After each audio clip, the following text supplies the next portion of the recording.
안녕하세요. 웰컴 포즈입니다. 오늘은 나나라는 친구의 이야기를 들고 인사드리게 되었습니다. 나나 참 귀엽게 생겼죠? 하지만 나나는 아픈 과거가 있습니다. 그래서 사람을 매우 무서워하고 만지려 하거나 몸을 통제하면 심한 공격성을 보이곤 했습니다.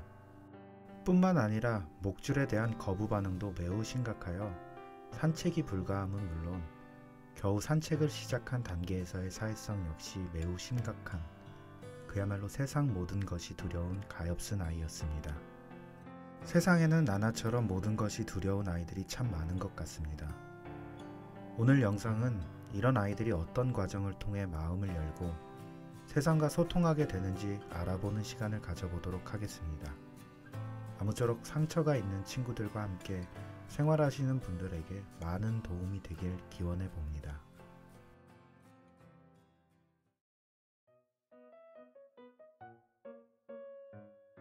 보통 유기경험이 있는 아이들은 산책이 불가능한 경우가 많습니다.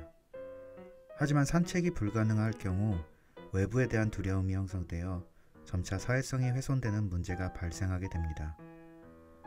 보호자에 대한 신뢰 형성과 세상을 밝게 보는 눈을 기르기 위해 매일같이 교육을 병행한 산책을 진행했습니다. 다행히도 나나가 이런 제 마음을 아는지 시간이 갈수록 밝아지는 모습을 보여주었습니다.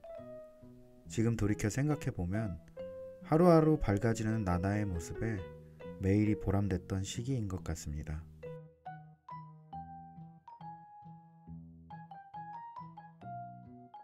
산책이 가능해지며 나나는 목줄을 착용하는 단계에서 저에게 일어서는 행동을 자주 보여주었습니다. 이런 행동을 할 때마다 간식을 주어 일어나 동작을 가르쳤습니다. 특정 동작을 놀이 형식으로 진행하며 나나는 서서히 사람과 몸을 통한 교감을 하기 시작했고 또 이를 즐기기 시작했습니다. 저는 이 과정을 통해 보상의 개념을 가르치고 신체 터치에 대한 둔감화를 위한 기초를 형성할 수 있었습니다. 나나의 개인기 너무 귀엽죠?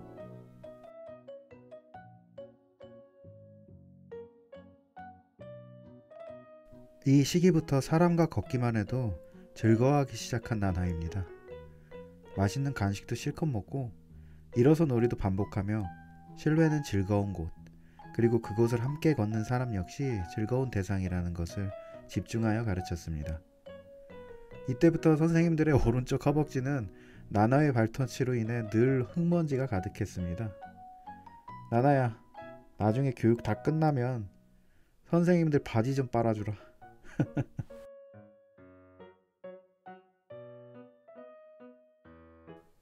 사람의 터치를 극도로 싫어하는 나나지만 이제 제법 사람에 대한 신뢰감이 형성되어 터치를 해도 구석에 숨거나 음식을 먹지 못하는 등의 문제가 발생하지 않기 시작했습니다. 반복된 강도 높은 교육에 힘들만도 한데 나나는 그 어느 때보다 밝고 빠르게 교육을 습득해 주었습니다. 물론 교육 후 산책을 진행하여 터치를 산책의 시작으로 인식할 수 있도록 교육을 설계하였습니다. 이때부터 급격히 사람의 터치를 허용하기 시작한 나나입니다.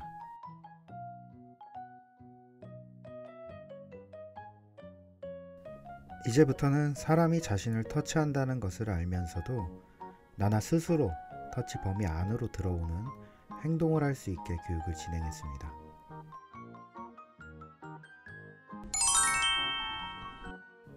사람이 날 만지면 좋은 게 생기는구나 라는 동기를 형성하게 하는 것이죠. 이전까지의 교육이 터치에 대한 둔감화에 집중된 교육이라면 이제부터의 교육은 터치에 대한 감정을 형성하게 도움을 줄 것입니다.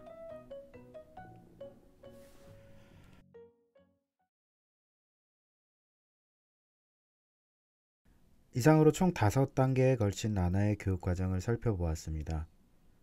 사실 이 과정들은 일종의 프로토콜로 아이들이 가진 트라우마의 종류, 증상 등에 따라 차례가 다르게 진행되거나 새로운 교육이 추가될 수 있다는 점 꼭 기억해 주셨으면 좋겠습니다. 두려움을 느끼지 않는 것이 용기가 아니라 두려움을 느낌에도 앞으로 나가는 것이 용기다 라는 말이 있습니다. 나나는 오늘도 세상이라는 두려움을 향해 용감하게 그리고 묵묵히 걸어나가고 있습니다. 감사합니다.